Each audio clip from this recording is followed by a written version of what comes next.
Partisipasi masyarakat diperlukan dalam menentukan kebijakan dan keputusan, dan sering diperbincangkan di berbagai wilayah, baik di daerah kota maupun perdesaan, karena dapat kita lihat begitu besar pengaruh dari partisipasi. Partisipasi masyarakat sangat menentukan suatu perencanaan ataupun program yang ada di sekitar mereka. Keberhasilan suatu program tanpa adanya partisipasi masyarakat tidak akan berjalan dengan baik. Keikutsertaan masyarakat akan sangat dibutuhkan dalam perencanaan ataupun program, agar program berjalan dengan semestinya. Partisipasi adalah keterlibatan masyarakat dalam mendorong percepatan pembangunan. Pembangunan tidak akan dapat berjalan dengan maksimal tanpa adanya keterlibatan dari masyarakat.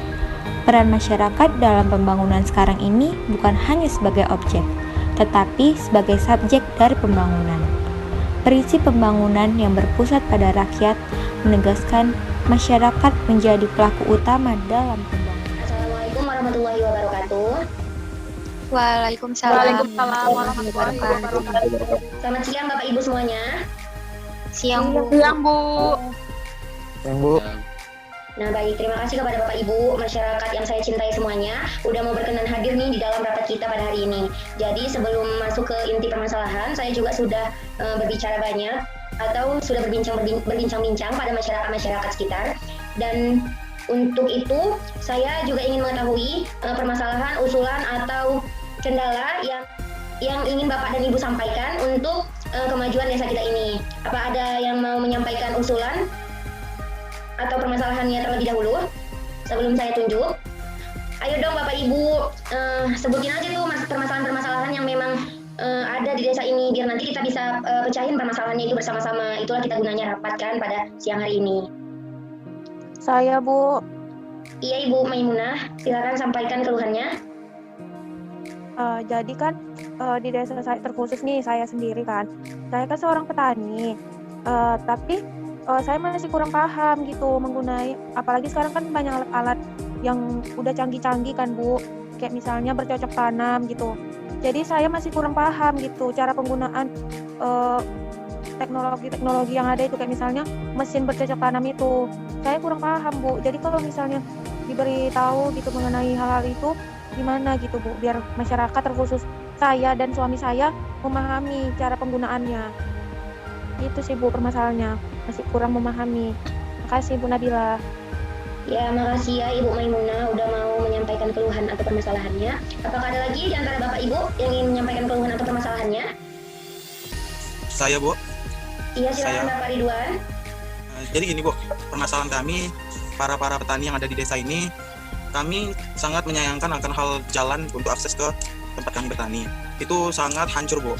Nah, jadi bagaimana kami mau mendapatkan hasil yang maksimal jika untuk akses ke sana aja kami sulit. Nah, apalagi kan kami untuk membawa hasil panen kami.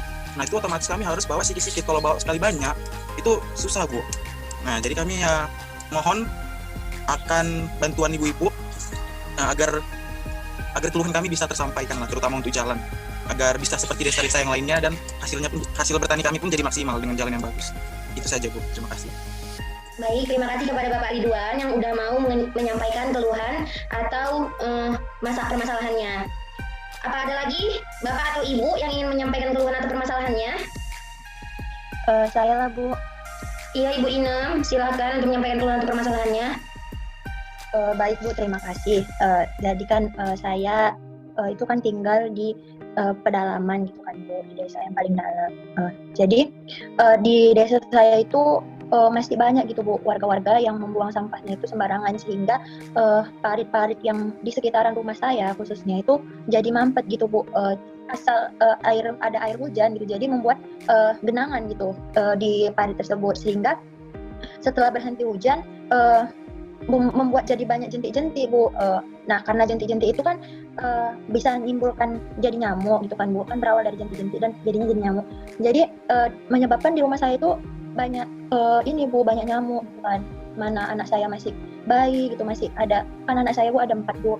Nah, yang paling besar itu umurnya 6 tahun. Nah, anak saya yang paling besar itu rawan sekali terkena penyakit. Gara-gara ada genangan parit itu, Bu, ada genangan air yang membuat banyak rintik-rintik. Jadi, anak saya itu sering kali terkena demam berdarah. Gitu kan, Bu. Jadi saya mohonlah, Bu, gitu kan, melalui Ibu tolong sampaikan ini kepada khususnya kepada pemerintah ataupun atasan Ibu untuk supaya ya dibuatlah parit yang dalam ataupun adalah solusi-solusi agar tidak ada lagi genangan-genangan air seperti itu, Bu. Terima kasih, Bu. Baik, terima kasih kepada Ibu Inem yang udah nyampaikan keluhan atau permasalahannya. Ada lagi nggak nih Bapak atau Ibu yang ingin menyampaikan keluhan atau permasalahannya? Saya, Bu. Iya, untuk Ibu Markona, silakan sampaikan keluhan atau permasalahannya. Baik, Bu. Terima kasih.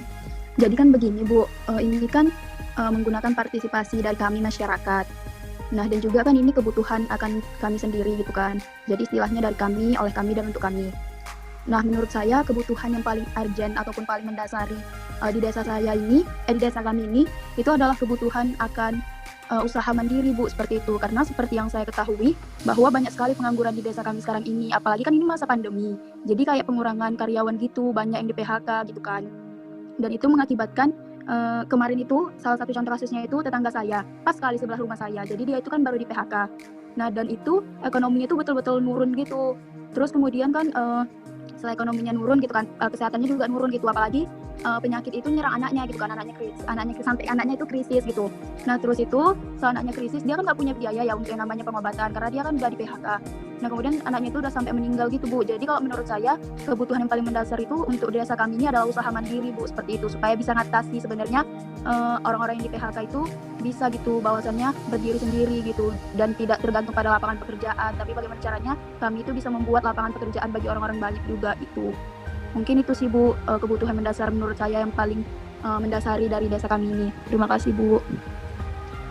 Baik, terima kasih kepada Ibu Markona yang udah nyampaikan keluhan ataupun permasalahannya gitu